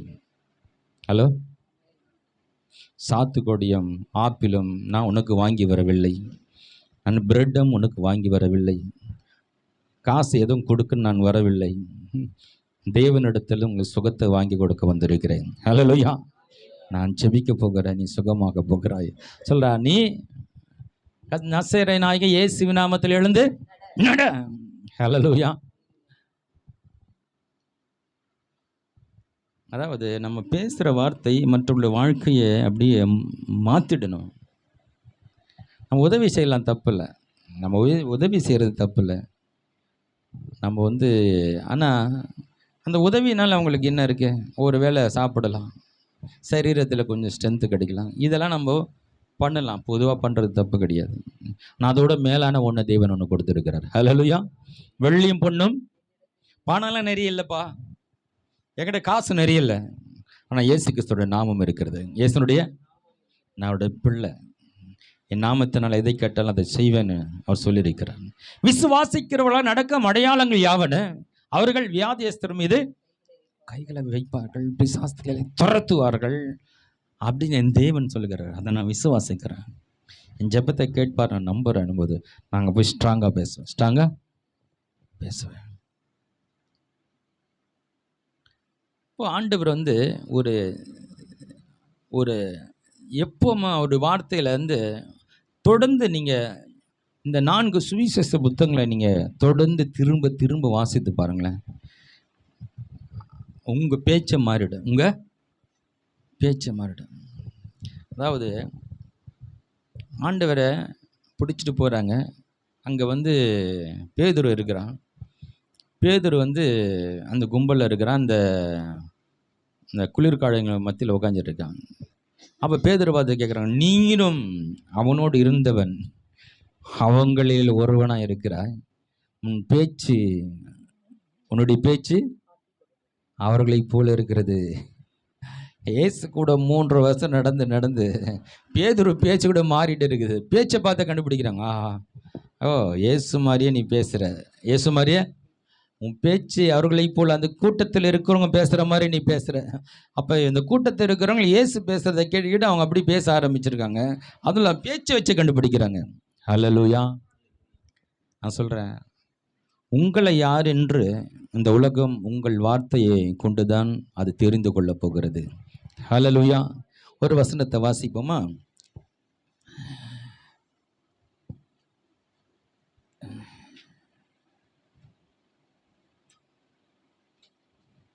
மார்க் எழுதின சுவிசேஷ புத்தகம் 15ஆம் அதிகாரம் 37 39 வாசிக்கலாம்.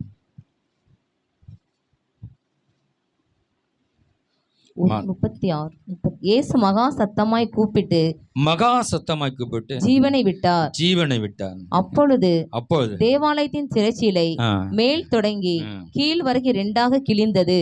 அவருக்கு எதிரே நின்ற 100க்கு அதிபதி அவர் இப்படி கூப்பிட்டு ஜீவனை விட்டதை கண்டபோது மெய்யாகவே இந்த மனுஷன் தேவனுடைய குமாரன் என்றான். என்னங்க அற்புதம்லாம் நடந்ததை பார்த்து ஒருத்தர் தேவனுடைய குமாரன் சொல்றது ஒரு ஈஸியான விஷயம் இல்லையா? இப்போ இவர் செத்தவனை எழுப்பிட்டாருப்பா, உண்மையிலே ஒரு தேவனுடைய குமாரன், உயிர் தெழுந்ததை கொடுத்து கூட சொல்லலாம் இவருடைய தேவனுடைய குமாரன். ஆனால் கல்வாரியிலே சத்தமாக கூப்பிட்டு என்ன பண்ணுறாரு, ஜீவனை விட்டார். அதை பார்த்து ஒருத்தர் சொல்கிறாரு, இவர் மெய்யாகவே தேவனுடைய. அப்போ அந்த சத்தத்தில் ஏதோ இருக்கு, ஏதோ அந்த சவுண்ட் எஃபெக்ட் வேறு மாதிரி இருக்குது, அதில் தன்மை உறுதித்தன்மை வேறு மாதிரி இருக்குது. நான் அதை தான் அவன் உணர்ந்துடுறான். இவர் உண்மையாகவே தேவனுடைய, அப்போ அவருடைய வார்த்தையை வைத்து இவர் தேவனுடைய குமாரன் என்று அவங்க அறிந்து கொள்கிறான். ஹல்லேலூயா. நாங்கள் ஆச்சரியமா இல்லை? அதாவது ஆண்டவர் எவ்வளோ அற்புதங்கள் பண்ணார், எல்லாம் பண்ணார், அதை பார்த்து ஒருத்தன் சொல்கிறது ஈஸியான விஷயம்தான். இல்லை பரவாயில்லப்பா, வியாதியை குணமாக்குறார், உண்மையிலே ஒரு தேவனுடைய குமாரன் சொல்லலாம். ஆனால் சாகிற நேரத்தில் சத்தமாக கூப்பிட்டு ஜீவனை விட்டார், அதை பார்த்துட்டு இவர் உண்மையிலே தேவனுடைய குமாரன் சொல்கிறேன்னா அதுலேருந்து இவருக்கு என்ன புரிஞ்சுது? அந்த சத்தத்தில் ஏதோ ஒரு வெளிப்பாடு இருக்குது. ஹல்லேலூயா. அந்த சத்தத்தை இவருக்கு ஒரு விஷயத்தை சொல்லுது, இவர் தேவனுடைய குமாரன் என்று. நான் சொல்கிறேன், நீங்கள் தேவனுடைய குமாரன் என்பது நீங்கள் அழும்போது கூட அவங்களுக்கு புரியும். ஹலோ, நீ ஒரு சொட்டு கண்ணீர் விடுகிறாய் என்றால் அதை வைத்து கூட நீ தேவனுடைய பிள்ளை என்று மற்றவங்களை புரிந்து கொள்ள முடியும். ஹல்லேலூயா. இப்போ நம்முடைய ஒவ்வொரு செய்கையும், நம்முடைய உயிர் விடுகிற நேரம் கூட ஒருத்தனை தேவனுடைய குமாரன்னு காட்டுதுன்னா, நான் சொல்கிறேன், உங்களை ஒவ்வொரு அசைவுகளும் தேவனுடைய குமாரன் இந்த உலகத்தை காட்ட முடியும். ஹல்லேலூயா. இன்னொரு வசனத்தை வாசிக்கலாம். யோவான் எதுன்னு சுவிசேஷ புத்தகத்தில் 7ஆம் அதிகாரம் 40-42. யோவான் 7ஆம் அதிகாரம் 40. அப்போது பரிசேயர் நீங்கள் வஞ்சிக்கப்பட்டீர்களா? அதிகாரிகளாவது பரிசேயராவது யாதும் ஒருவர் அவனை விசுவாசித்ததுண்டா? வேதத்தை அறியாதவர்களாகிய இந்த ஜனங்கள் சபிக்கப்பட்டவர்கள் என்றார்கள். யோவான் 7ஆம் அதிகாரம் 40 வாசிக்கிறீங்களா? சரிதானா? ஜனங்களில் அநேகர் இந்த வசனத்தை கேட்ட பொழுது மெய்யாகவே இவர் தீர்க்கதரிசி ஆனவர் என்றார்கள். வேறு சிலர் இவர் கிறிஸ்து என்றார்கள். வேறு சிலர் கிறிஸ்து கலிலேயாவிலிருந்து வருவார், தாவீதின் சந்ததியிலும் தாவீது இருந்த பெத்லகேம் ஊரிலிருந்து கிறிஸ்து வருவார் என்று வேத வாக்கியம் சொல்லவில்லையா என்றார்கள். இவ்விதமாக அவரை குறித்து ஜனங்களுக்குள்ளே பிரிவினை உண்டாயிற்று. பாருங்க, ரெண்டு கூட்டம் இங்க இருக்குது. ஒரு கூட்டம் இவருடைய வார்த்தையை கேட்டு புரிஞ்சுக்கிட்டு உண்மையில ஒரு தீர்க்கதரிசி, உண்மையில ஒரு மேசியான்னு ஒரு கூட்டம் சொல்லுது. ஒரு கூட்டம் என்ன சொல்லுதுன்னா, மேசியா எங்கேருந்து வருவார், அவர் பெத்லகேமில் பிறப்பார், தாவீதின் சந்ததியில் வருவார், இவர் கலிலேயர் அல்லவா, கலிலேயர் தான் வருவார் அப்படின்ற ஒரு கூட்டம் சொல்லுது. அதாவது இவர் எங்கேருந்து வருவார், எங்கேருந்து போனார், இதை வச்சு இவர் தேவனுடைய குமாரனா இல்லையா இவங்க பார்த்துருக்குற ஒரு கூட்டம் அவருடைய வார்த்தையை வைத்து கண்டுபிடிக்கிறது. ஹல்லேலூயா. அவர் தேவனுடைய குமாரன் தான், அவர் தீர்க்க தரிசி தான். ஏன்னா அவருடைய வார்த்தையை கேட்கும் போதே தெரியுது. ஹல்லேலூயா. அதாவது அவங்க எந்த ஜாதியில் பிறந்தாங்க, எவ்வளோ படிச்சிருக்காங்க, அவங்க எவ்வளோ அழகாக இருக்கிறாங்க, அவங்களுக்கு எவ்வளோ சொத்து இருக்குது, என்ன மாதிரி அவங்களுக்கு ஆக்டிவிட்டீஸ் இருக்குது, என்ன திறமை இருக்குது, ஆற்றல் இருக்குது, பாட தெரியுமா, ஆட தெரியுமா, இதெல்லாம் வச்சு இல்லை, உங்களுடைய வாயில் வருகிற ஒரு வார்த்தையை வைத்து கொண்டு நீங்கள் தேவனுடைய பிள்ளை என்று இந்த உலகம் அறிந்து கொள்ள முடியும். ஹல்லேலூயா. நம்ம எதமாக இருக்கலாம், அடித்தட்டு மக்களாய் பிறந்து வளர்ந்துருக்கலாம், ஒரு மோசமான ஒஸ்ட் குடும்பத்தில் பிறந்து வளர்ந்துருக்கலாம், படிப்பறிவே இல்லாமல் இருந்திருக்கலாம், புத்தி இல்லாத ஒரு நிலைமையில் கூட இருக்கலாம். ஆனால் ஆண்டவரை ஏற்றுக்கொண்டு அவருடைய பிள்ளையாய் மாறின பிறகு நீங்கள் யார் என்பதை இந்த வேதம் சொல்கிறபடி நீங்கள் அறிந்து கொண்டு புரிந்து கொண்டு அதை நம்பி இது நான் தான் என்று நீங்கள் பேசும்போது இந்த உலகம் அறிந்து கொள்ளும் நீங்கள் தேவனுடைய பிள்ளை என்று. ஹல்லேலூயா. ஆண்டவர் பேசுறத வச்சே கண்டுபிடிக்கிறாங்க. அவர் மேசியான்னு பேர் அற்புதம்லாம் மிரக்கெல்லாம் பண்ண தேவையில்ல, அவர் பேசுகிற வார்த்தையில தெரியுது. இவர் பேசுகிறது போல யாரும் பேசினதில்லை, யாரும். ஆமாம், ஏன்னா அவர் சொல்ற இவர் வார்த்தையில் அதிகாரம் இருக்கிறது, கிருபை பொருந்தினதாக இருக்கிறது, அதில் ஒரு கிருபையும் இருக்கு, அதிகாரம் இருக்கு. இந்த மாதிரியே பேச முடியுது யாரெல்லாம். கிருபை என்றது இரக்கம், கிருபை என்றது இரக்கம் நிறைந்த வார்த்தைகள். அதிகாரம் என்பது பவர்ஃபுல் வேர்டு, பவர்ஃபுல். ரெண்டுமே கலந்து எப்படி பேச முடியும்? ஒன்று அதிகாரமாக பேசலாம், அதிகாரமாக இங்கே வா, அங்கே போ, இதை பண்ணு, இது அதிகாரம். பார்த்து செய்யுங்க, பொறுமையாக செய்யுங்க. ரெண்டுமே கலந்த மாதிரி எப்படிங்க பேசுறது? கிருபையும் அதிகாரம் நிறைந்த வார்த்தை அவர் பேசுறாரு, அப்போ அவர் தேவன் மாத்திரம் தான் பேச முடியும். ஹல்லேலூயா. இப்போ இந்த வார்த்தையை கேட்க கேட்க நம்முடைய வார்த்தையில் ஒரு அதிகாரமும் இருக்கு, அதில் இரக்கம் நிறைந்த வார்த்தைகள் இருக்கு. இரக்கம் நிறைந்த, நம்ம எங்கே இரக்கம் காட்டுமோ அங்கே இரக்கம் காட்டுறோம், எங்கே பவரை யூஸ் பண்ணுமோ அங்கே பவரை யூஸ் பண்ணுறோம். ஹல்லேலூயா. ஹல்லேலூயா. நாம் யார் என்று அறிந்து கொண்டால்தான் நம்ம பேச்சு மாறும். இயேசுக்கு தான் யார் என்று நல்லா தெரியும், தான் சொன்ன என்ன நடக்குன்னு தெரியும். அவருடைய விசுவாசம் அவர் எல்லை கடந்த விசுவாசத்தை நிறைந்திருக்கிறார். அதனால அவருக்கு எல்லாமே ரொம்ப ஈஸியாக இருக்குது. எல்லாமே ஈஸியாக இருக்குது. காசு வேணுமா? என்ன பண்ணணும்? போய் தூண்டில போடு. போய் தூண்டில போட்டால் கிடைக்கும். அதுக்கு ஒன்றும் ஸ்ட்ரெயின் பண்ணுவேன் இல்லையா? திடீர்னு காசு வேணும், டக்குன்னு ஒரு நொடியில் வந்து கண்டுபிடிக்கிற காசு எங்கே இருக்கா? கடலில் நிறைய காசு இருக்குதுப்பா. கடலில் இப்போ காசு வேணும், பணம் வேணும், என்ன பண்ணுறது? நம்ம தெரிஞ்சவங்கிட்ட யார்கிட்ட கேளுங்க. எவ்வளோ பேருக்கு அற்புதம் பண்ணியிருக்கோம். கேட்டால் கொடுக்க போகிறாங்க, வாரி கொடுக்கறதுக்கு ரெடியாக இருக்கிறாங்க.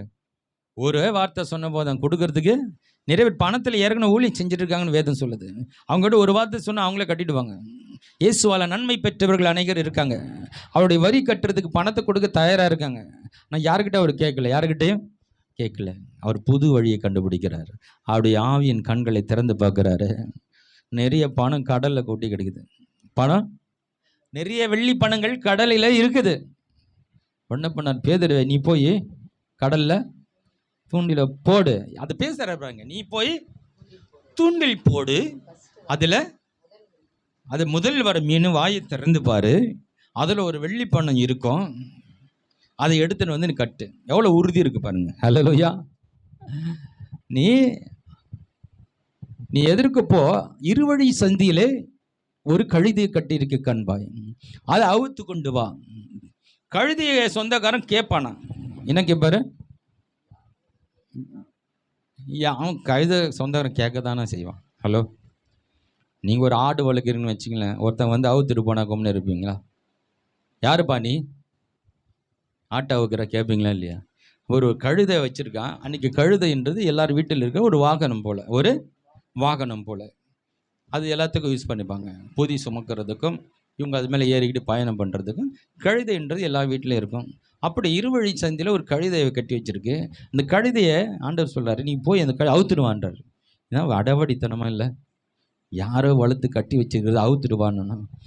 அப்போ அவன் கேட்பான். அதை வேற சொல்கிறார். அவன் கேட்டான், இது ஆண்டவருக்கு வேண்டும் என்று சொல். அவன் விட்டு விடுவான். இதெல்லாம் எப்படியா நடக்கும்? உறுதித்தன்மை. ஹல்லேலூயா. அதை அவர் விசுவாசிக்கிறாரு. அவன் ஆண்டருக்கு வேணும்னு கொடுத்துருவான்னு இவர் விசுவாசிக்கிறார். அது அப்படி நடக்கும் நம்பி தான் பேசுகிறார். நம்பி தான் பேசுகிறாரு. போகிற அதே மாதிரி அழுக்கிறான், கேட்குறான், இது ஆண்டவருக்கு வேண்டும்னு கொடுத்துறான். வாயை பேச மாட்டேங்கிறான். வாயை அப்போ நீங்கள் சொல்லுகிறபடி ஆகும். ஹல்லேலூயா. நீங்கள் சொல்லுகிறபடியே. என்னங்க, எவனும் தெரியாத அவன் ஆட்டு அவனுக்கு கழுதை பிடிச்சி அவுத்துட்டு வந்தான், எப்படிங்க கொடுப்பான்? சொல்கிற நடக்கும். இந்த கழுதை நாளைக்கு நான் ஊர்வலமாக போனோம். ஹல்லேலூயா. இந்த கழுதை எனக்காய் ஆயத்தப்படுத்த இருக்கிறது. நான் இதில் ஊர்வலமாக போக வேண்டிய அந்த கழுதை இதுதான். அவன் கண்ணை மூடின்னு கொடுத்துருவான். கண்ணை ஏன் கொடுத்தான்னு அவனுக்கு தெரியாது. ஏன்னா நீ அவர் சொல்லி போற, அதை ஒருத்தர் விசுவாசிக்கிறார். ஹல்லேலூயா. ஒன்று நடக்கும் என்று என் தேவன் விசுவாசிக்கிறபடினாலே அதை எதிர்த்து யாரால நிற்க முடியல. அந்த கழுதைக்கு சொந்தக்காரன்னு பதில் சொல்ல முடியல. அவனும் அவங்க கொம்முன்னு கொடுத்து அமைச்சிடான். ஹல்லேலூயா. பாருங்க, அவர் வார்த்தையில எவ்வளவு உறுதி இருக்கு பாருங்க. நடக்காதெல்லாம் நடிப்பித்து காட்டுகிறார். ஹல்லேலூயா. ஹல்லேலூயா. நம்ம என்ன நினைச்சு ஸ்ட்ராங்காக பேசுகிறோமோ அதெல்லாம் நம்முடைய வாழ்க்கையில் நடக்கும். அதெல்லாம் நம்முடைய வாழ்க்கையில் நமக்கு ஸ்திரத்தன்மை கிடையாது. நமக்கு வந்து ஒரு உறுதியான அந்த காரியங்கள் நடக்குன்ற நன்மை நமக்கு அந்த விசுவாச குறைவாக இருக்கிறபடினால நம்ம அதை பேசவே தயங்குகிறோம். ஆனால் விசுவாசம் வந்துடுச்சுன்னா நீ பேசுறதை யாரும் தடுக்க முடியாது. ஹலோ, உனக்குள்ள விசுவாசம் பெருக ஆரம்பிச்சுட்டா நீ பேசுறத யாருமே தடுக்க முடியாது. எதெல்லாம் நடக்கணுமோ அதெல்லாம் பேச ஆரம்பிச்சிரு. ஹல்லேலூயா. உன் வாழ்க்கையில் எதெல்லாம் நடக்கணும்னு ஆசைப்படுறியோ அதை விசுவாசமா பேச ஆரம்பிச்சிருவ. அதெல்லாம் உன் வாழ்க்கையில் நடக்க ஆரம்பிச்சிடும். உன் வாழ்க்கையில் மாத்திரம் இல்லை, நீ யாருக்கெல்லாம் சொல்றியோ அவங்க வாழ்க்கையில் நடக்க ஆரம்பிச்சிடும். ஹல்லேலூயா. அப்போ ஆண்டவர் மெய்யாகவே நான் உங்களுக்கு சொல்லுகிறேன், அந்த ஒரு உறுதியோடு பேசுகிறத பார்க்க முடியுது. அவர் என்னெல்லாம் சொன்னாலும் அதெல்லாம் நடக்குது. இதெல்லாம் சொன்னாரோ நடக்குது. சொன்னாரா இல்லையா? நாளைக்கு காலையில் இந்நேரத்தில் சேவல் 2 தரம் கூவுவதற்கு முன்பாக 3 தரம் மறுதலிப்பான். கொஞ்சம் எச்சரிக்கை இருக்க முடிஞ்சுதா? ஐயோ, ஆண்டவர் சொல்லுற யாரும் மறுதலிக்க கூடாது. அவன் இருந்திருக்கலாம்ல. ஆண்டவர் சொல்லுகிறது தான் நடக்கிறது. ஹல்லேலூயா. ஆண்டவர் சொல்றது ஒன்று கூட மாறாம கரெக்டாக நடக்குது. கரெக்டா? நான் அவருக்கு தெரியுது, நான் சொன்ன நடக்கும். நான் சொன்னா அவருக்கு ஒரு ஸ்திரத்தன்மை இருக்கிறது. நமக்கு ஸ்திரத்தன்மை இல்லை, ஸ்திரத்தன்மை இல்லை. நாமும் அவரை போல பேச பழகி கொண்டா, அதை தான் நம்ம கற்றுக் கொடுக்குறாரு. அதுதான் வந்து கேட்குறாங்க இயேசுக்கிட்ட, நீங்கள் இவ்வளோ அற்புதம்லாம் பண்ணுறீங்களே, உங்களுக்குள்ளே இருக்கிற விசுவாசம் எங்களுக்குள்ளே இல்லை. எங்களுக்குள்ள நாங்கள் விசுவாசத்தை வர்த்திக்க செய்ய நாங்கள் என்ன பண்ணுறது? என்ன? இந்த கேள்வி எல்லாருக்கும் இருக்கும். இருக்கா? விசுவாசம் கம்மியாக இருக்குங்க, ஆண்டவர் செய்வாருன்னு எனக்கு தெரியுது, ஆனால் என்னால் அந்த நம்பிக்கையுள்ள வர முடியல. ஆண்டவர் பெரியவர்னு தெரியுது, அவர் தான் எல்லாரும் புரியுது, ஆனால் எந்த விஷயத்தில் எனக்கு கடவுள் செய்வாரா என்ற என்ன பண்ணுற ஒரு நம்பிக்கை எனக்கு வரமாட்டேது அப்படின்ற கேள்வி வருதில்ல. இந்த கேள்வி தான் கேட்குறாங்க. ஆண்டவர் நீ எல்லாம் சர்வசாதாரணமாக பண்ணுறீங்க, எங்களால் போய் பண்ண முடியல, ஒரு பிசாசை துரத்த முடியல, எங்கள் விசுவாசத்தை வர்த்திக்கு பண்ணுறதுக்கு நாங்கள் என்ன பண்ணணும்? வர்த்திக்கு பண்ணணும் என்ன பண்ணுறாரு? அவர் அழகாக சொல்கிறார். ஒரு வசனத்தை வாசிப்போமா? மார்க் எழுதின சுவிசேஷ புத்தகம் 11ஆம் அதிகாரம் 21வது வசனம். பேதுரு நினைவு கூர்ந்து அவரை நோக்கி, ரபி, இதோ நீ சபித்த அத்திமரம் பட்டு போயிற்று என்றான். இயேசு அவர்களை நோக்கி, தேவனிடத்தில் விசுவாசம் உள்ளவர்களா இருங்கள். எவனாயில் இந்த மலையை பார்த்து நீ பெயர்ந்து சமுத்திரே தள்ளுண்டு போய் என்று சொல்லி தான் சொன்னபடியே நடக்கும் என்று தன் இருதயத்தில் சந்தேகப்படாமல் விசுவாசித்தால் அவன் சொன்னபடியே ஆகும் என்று மெய்யாகவே உங்களுக்கு சொல்லுகிறேன். ஆண்டவர் என்ன இங்கே கற்றுக் கொடுக்குறாருன்னா, இருதயத்திலே சந்தேகப்படாம நீ சொன்னா சொல்லுகிறபடி ஆகும். இப்போ இருதயத்தில் சந்தேகம் இருக்கிறதுனால தான் பேசுறது சந்தேகமாக இருக்குது. இப்போ இருதயத்தில் சந்தேகப்படாமல் நீ எது சொன்னாலும் உனக்கு நடக்கும், எது சொன்னாலும் நடக்கும். இப்போ என்ன சொல்ல வர்றாருன்னா, விசுவாசம் வளரணும்னு கேட்குறாங்க. இதே வசனம் இன்னொரு இடத்துல சொல்கிறாரு, அங்கே அதை கேட்குறாங்க, இங்கே இப்படி சொல்கிறாரு. லூக்கா சுவிசேஷத்தில் இந்த நான் சொன்ன காரியங்கள் இருக்கும். 17ஆம் அதிகாரம் 5-6. அப்பொழுது அப்போஸ்தலர் கர்த்தரை நோக்கி எங்கள் விசுவாசத்தை வர்த்திக்க பண்ண வேண்டும் என்றார்கள். அதற்கு கர்த்தர், கடுகு விதையில விசுவாசம் உங்களுக்கு உண்டாயிருந்தால் நீங்கள் இந்த காட்டத்தி மரத்தை நோக்கி நீ வேரோட பிடுங்கொண்டு கடலே நடப்படுவாயாக என்று சொல்ல அது உங்களுக்கு கீழ்ப்படியும். இந்த வேதத்திலேயே ரொம்ப முக்கியமான வசனம் இது. நான் எல்லாருக்கும் தெரியும், மனப்பாடமாக சொல்லுவோம், ஆனால் இது இன்னும் நம்முடைய வாழ்க்கையாக மாறலை, இன்னும் வாழ்க்கையாக மாறலை. விசுவாசம் வர்த்திக்க செய்ய ஆண்டவர்கிட்ட கேட்கும்பொழுது ஆண்டவர் சொல்லிக் கொடுக்கறது தான். என்ன சொல்லிக் கொடுக்குறேன்னா, உன் விசுவாசம் எவ்வளோ இருக்குன்றது அதை கணக்கீடு போடாத. என் விசுவாசம் பெருசாக இருக்கா கம்மியாக இருக்கா, நம்ம அதுதான் நம்ம கணக்கீடு பண்ணுறோம். நமக்கு அவ்வளோ விசுவாசத்தெல்லாம் இல்லைங்க. எனக்கு ஆண்டவர் செய்வார், அவரால் முடியும்னு தெரியுது, ஆனால் எனக்கு செய்வாரான்றது எனக்கு விசுவாசம் கம்மியாக இருக்குது. இந்த விசுவாசம் எல்லாருக்குமே குறைவு இருக்குது, கடுகளவு தான் இருக்குது, கொஞ்சோண்டு இருக்குது. அப்போது அந்த கடுகளவு ஒன்று விசுவாசம் இருந்தால் போதுன்றார். போ, மலையை பார்த்து பெயர்ந்து கடலில் தள்ளுண்டு போ என்று நீ சொன்னான். என்ன சொல்ல வரேன்னா, விசுவாசம் எவ்வளோ பெருசு எவ்வளோ இருக்குன்னு கணக்கு போடாத, ஆனால் நீ சொல்கிறதுல தான் முக்கியமாக இருக்குது. ஹல்லேலூயா. நீ சொல்கிறது ஸ்ட்ராங்காக சொல்லுப்பா. ஹல்லேலூயா. நடக்குமா நடக்காதானே யோசித்து சொல்லாத, நீ முதல் ஸ்ட்ராங்காக பேச கற்றுக்கோ. மெய்யாகவே மெய்யாகவே கர்த்தருடைய வார்த்தை என் வாழ்க்கையில் நிறைவேறும். ஹல்லேலூயா. நான் சொல்கிறபடி தான் நடக்கும் என்று சொல்லி பாருங்க, உங்கள் வாழ்க்கையில் நிச்சயமாக நடக்கும்னு நான் சொல்லலை, ஆண்டவர் சொல்றார். ஹல்லேலூயா. இருதயத்திலே சந்தேகப்படாமல் இந்த மலையை பார்த்து பெயர்ந்து கடலிலே தள்ளுண்டு போய் என்று நீ சொன்னால் அது உனக்கு கீழ்ப்படியும். உயிரே கிடையாதுல்ல, மலைக்கு உயிர் இருக்கா? நம்ம சொன்ன கேட்குமா? ஒரு கல்லை உங்களால் நகர்த்த முடியுமா? ஹலோ, ஒரு சின்ன கல்லை வச்சுட்டு, கல்லே இப்போது நீ ஒரு அடி நகர்ந்து போ அப்படி சொன்ன நகரமா? சரி, ஒரு அடி கல்லே நகர்த்த முடியல. இவர் என்ன சொல்றாரு? மலையை பெயர்ந்து, அதாவது பெயர்ந்துன்னா அது பேர்க்கப்பட்டு கடலிலே போய் நீயா போய் விழுந்துரு, அதுவும் சொன்னா அது உனக்கு கீழ்ப்படியுமா? ஆண்டவர் சொல்றதெல்லாம் பெருசா இருக்கு. நமக்கு கொஞ்சோண்டு விசுவாசம் இருக்கு, நமக்கு கொஞ்சோண்டு விசுவாசம் இருக்கு.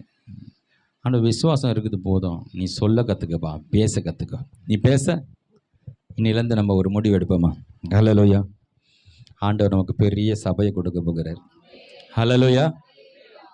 நம்மெல்லாம் ஆடி பாடி ஆராதிக்க போகிறோம். ஹல்லேலூயா. வேற லெவல் ஆராதனை நடத்த போகிறோம். எத்தனை பேர் விசுவாசிக்கிறீங்க? நான் விசுவாசிக்கிறேன். ஹல்லேலூயா. இந்த வருஷத்தில் நான் சொல்கிறேன், உங்களுக்கு இதுவரையில் இல்லாத ஒரு பெரிய ஆசீர்வாதத்தை உங்கள் வாழ்க்கையில் வரப்போகுது. ஹல்லேலூயா. ஒரு உயர்ந்த ஸ்தலத்தில், இந்த வசனம் உங்களுக்கு தான் அதை வச்சிருக்கிறேன். உங்கள் ஒரு இது வரைக்கும் பார்க்காத ஒரு உயர்ந்த இடத்துல கடவுள் உங்களை போய் நிறுத்த போகிறார். இதுவரை அந்த இடத்துக்கு நீங்கள் போயிருக்க மாட்டீங்க. அந்த இடத்துல ஆண்டவர் கொண்டு போய் நிறுத்த போகிறார். நான் சொல்கிறது அப்படியே தீர்க்க தரிசனமாக எடுத்துக்கொள்ளுங்க. ஹல்லேலூயா. நான் சொல்கிறது மட்டும் இல்லை, நீங்களே இப்படி பேச கற்றுக்குங்க. ஹல்லேலூயா. நீங்கள் இப்படி பேசி ஒரு டைம் ஃபிக்ஸ் பண்ணி பேசி பாருங்களேன், அதுக்கு இன்னும் பவர் இருக்குது. ஹல்லேலூயா. கர்த்தர் இந்த வருஷத்தில் எனக்கு அற்புதம் செய்ய போகிறேன்னு சொல்லி பாருங்க. கர்த்தர் என் வாழ்க்கையில் இந்த ஆண்டில் ஒரு பெரிய மாற்றத்தை கொண்டு வர போகிற சொல்லுங்க. உங்கள் வாழ்க்கையில் நீங்கள் என்னெல்லாம் நடக்கிறீங்களோ அதை ஸ்ட்ராங்காக சந்தேகப்படாமல் சொல்லுங்க. இவ்வளோதான் ரகசியம். ஹல்லேலூயா. இயேசு எந்த இடத்துலையும் சந்தேகப்பட்டு எந்த வார்த்தையும் பேசுறதில்லை. அவருக்கு சந்தேகமே கிடையாது. சந்தேகத்தை கொண்டு வரதான் பிசாசுடைய வேலை இல்லையா? ஃபஸ்ட்டு ஆண்டவர் ஊழியத்துக்கு வந்த உடனே, ஞானஸ்தானம் எடுத்த உடனே அவர் வனாந்தரத்தில் போய் 40 நாள் பண்ணுறாரு, உபவாசிக்கிறார். 40 நாள் அவர் உபவாசித்த பிறகு அவருக்கு பசி எடுக்கிற நேரமாக பார்த்து, சரியான டைமுக்கு பார்த்து பிசாசு வந்து அவன் ஃபஸ்ட்டு கொஸ்டின் ஆனால் கேட்குறான், நீ தேவனுடைய குமாரனே ஆனால். ஃபஸ்ட்டு கேள்வி, நீ குமாரனா இருந்தா, உண்மையிலே தேவகுமாரனா இருந்தா இந்த கல்லுங்களை அப்பமாக்கி சாப்பிடு அப்படின்னு ஒரு சின்ன ஒரு ஆலோசனை கொடு. பசி எடுக்குதுல்ல, எங்கே போவ? நீ யார் கொடுப்பாங்க சாப்பாடு? உனக்கு தான் வல்லம் இருக்குல்ல, நீ தேவனுக்கு குமாரனா இருந்தா இந்த கல் அப்பமாக்கி சாப்பிடு அப்படின்னு ஒரு ஆலோசனை கொடுக்குறான். சொல்ல, நானே ஜீவ அப்பமாக வந்துடுற, என்னையே வந்து நீ சோதிக்கிறியா சொல்லாரு. தேவனுடைய வாயிலிருந்து புறப்பட்டு வருகிற ஒவ்வொரு வார்த்தையினால மனுஷன் பிழைப்பான். ஹல்லேலூயா. என்ன நெத்தியடி அடிக்கிறார் பாருங்க. ஹல்லேலூயா. ஆண்டவர் வேதத்தில் எந்த வசனம் என்ன சொல்லுதுன்னு தெளிவாக புரிஞ்சு வச்சிருக்கிறார். ஹல்லேலூயா. எப்போ எதை பயன்படுத்தணும்னு தெளிவாக புரிஞ்சிருக்கார். பிசாசு அதை ஒன்று நிறுத்தும் போது இதை வந்து கூட நிறுத்துறார். இங்கே பாரு, நான் தேவனுடைய குமாரனா இல்லையான்றது நீ எனக்கு வந்து சாட்சி கொடுக்க, எனக்கு நல்லாவே தெரியும், நான் தேவனுடைய குமாரன். அப்படிதான் ஆண்டவர். நிறைய பேர் வந்து சொன்னீங்கன்னா, சர்ச்சுக்கு தான் போறியா, இல்லை எப்படி இருக்க? நான் சர்ச்சுக்கு தான் போகிறேன், என் ஆண்டவர் என் கூட தான் இருக்கிறார். ஹல்லேலூயா. நீ பார்த்துட்டே என் வாழ்க்கையை ஆண்டவர் உயர்த்த போகிறார். இப்போ நீ கேட்குற உன் வாயை வந்து என் வாழ்க்கையை பார்த்து ஆச்சரியப்பட போகுது. இப்படி நம்ம பேச கற்றுக்கணும். இப்படி பேசும்போது ஒரு சந்தோஷம் வருது பாருங்களேன். கொஞ்சம் பேசி பாருங்களேன். இன்றைக்கி போய் இப்படி சொல்லி பாருங்கள். அந்த நிமிஷமே நமக்கு அது ஒரு அடைஞ்சது போல ஒரு பெரிய மகிழ்ச்சி உள்ளத்தை நிரப்பது பாருங்க. விசுவாசமாக பேசினாலே இதயம் மகிழ்ந்து களி கூறுகிறது என்றால், அதை பேச பேச நம்முடைய வாழ்க்கையில் வந்து அதை அனுபவிக்கும் பொழுது எவ்வளோ ஒரு மகிழ்ச்சிகரமான வாழ்க்கை உண்டாகும். ஹல்லேலூயா. எல்லா நெகட்டிவான அவிசுவாசத்தையும் பிசாசு கொண்டு வருகிறான். சந்தேகத்தை கொண்டு வந்துட்டேன்னா அப்புறம் என்ன பண்ணுறான்? அவிசுவாசம் கொண்டு வந்துடுவான். இதெல்லாம் ரொம்ப கவனமாக இருக்கணும். நம்மளை சந்தேகத்தை கொண்டு வந்து ஒரே நம்ம வாயை திறந்து என்ன பண்ணோம், ஏதாவது சொல்லிடணும், அவ்வளோதான் மேட்ரு, கதை முடிஞ்சுது. அவங்கள ஒன்றும் பண்ண தேவையில்ல. சந்தேகத்தை கொண்டு வந்து, அவிசுவாசத்தை கொண்டு வந்து அதன் மூலமாக எதனா ஒன்று சொல்லிடணும். ஏதாவது சொன்னால் அது நடந்துடும். சொல்ல உன்னை நடக்காதது போல், கிடைக்காதது போல், வராதது போல் பேச வைக்கிறது அவன் வேலை. நான் நடக்கணும் பேச வைக்கிறது நம்முடைய ஆண்டவர். ஹல்லேலூயா. நீ சொல்லுப்பா, அதை நடக்கும். விசுவாசமாக பேசுன்றது ஆண்டோடைய வழியாக இருக்கிறது. அதை சொல்ல வைக்கிறது தான் வேலை. அவன் பிசாசம் பண்ணான், ஏதாவது ஒன்று காட்டி பத்தியா, உனக்கும் நடக்காது, உனக்கும் கிடைக்காது, வயசாயிடுச்சு இல்லை, இன்னைக்கு படிப்பு இல்லைல்ல, தகுதி இல்லைல்ல, ஏதோ காண்பிச்சு நடக்கிறதுக்கு வாய்ப்பு இல்லைன்னு சொல்லி நம்ப வச்சு உன்னை பேச வைக்கிறது பிசாசுடைய வேலை. ஆண்டவர் என்ன சொல்றாரு? இது எதையும் பார்க்காத. ஹல்லேலூயா. இது எதையும் நான் சொல்கிறேன், நீ சொல்லு. நடக்காததெல்லாம் சொல்லு. நடக்காதுன்னு அதை சொல்லு, உனக்கு நடக்குன்றார் இல்லையா? மழை எங்கது பெயருமா? அப்போ நான் நடக்காத ஒன்றை பற்றி பேசு, அதை நடக்குன்னு சொல்கிறேன்னா அவர் எப்படிப்பட்ட விசுவாசத்தை தட்டி எழுப்புகிறார் இல்லையா? யாருக்குமே எங்கேயுமே நடக்காத ஒன்று தான் மலையை பார்த்து பேசுனா மழை போய் விழுமா, பேர்ந்து போகுமா? ஆனால் எங்கேயுமே நடக்காது. ஆனால் நீ சொன்ன நடக்குன்னு அவர் சொல்கிறதுனுடைய அர்த்தம் என்ன? ஹல்லேலூயா. யாருக்கு நடக்குதோ இல்லை, உனக்கு நடக்கும். ஹல்லேலூயா. அவங்களுக்கு நடக்கலைங்களே, அவங்க சொன்னா வரலைங்களே, அவங்க செஞ்சா நடக்கலையே, அவங்க ஜெபம் பண்ணாங்க சுகம் கிடைக்கல, நம்ம சொன்னா கிடைக்குமே. அவங்க இத்தனை வருஷமா இருக்கிறாங்களே, அவங்க ஜெபிச்சா ஒன்றும் நடக்கல, நம்ம ஜெபிச்சா நடக்குமா? யாருக்கு என்ன நடக்கிறது கணக்கிடு போடாது. அவங்களுக்கு நடந்தது இப்படி நடக்கும், இவங்களுக்கு நடந்தது, யாரை பற்றி நம்ம யாருடைய வாழ்க்கையோடு கணக்கிட்டு ஒப்பிட்டு பேசுறது ஆண்டவர் நமக்கு கற்றுத்தரவில்லை. ஆண்டவர் சொல்ல, நீ இந்த மலையை பார்த்து பெயர்ந்து கடலிலே தள்ளுண்டு போய் என்று நீ சொன்னால் நீ சொல்லுகிறபடியே ஆகும். அதாவது நீ என்ன சொல்றதா முக்கியம். நான் சொல்றேன், நீ சொன்னா நடக்கணும், அப்ப நீ சொல்லு, இவ்வளவுதான் மேட்ரு. இதான் கிறிஸ்தவ ஜீவியம். ஹல்லேலூயா. நான் ஒரு காரியத்தை சொல்றேன், அதை புரிஞ்சுக்கிட்டு நீ பேசு, அது உனக்கு நடக்கும். இவங்களுக்கு நடந்ததா, அவங்களுக்கு நடக்கலையா, இதெல்லாம் நமக்கு தேவையில்லை. ஹல்லேலூயா. யார் இந்த கடவுளுடைய வார்த்தை நம்பி பேசுறாங்களோ அவங்களுக்கு நடக்கும். ஹல்லேலூயா. அப்போ ஆண்டவரை போல நம்ம என்ன பண்ணணும்?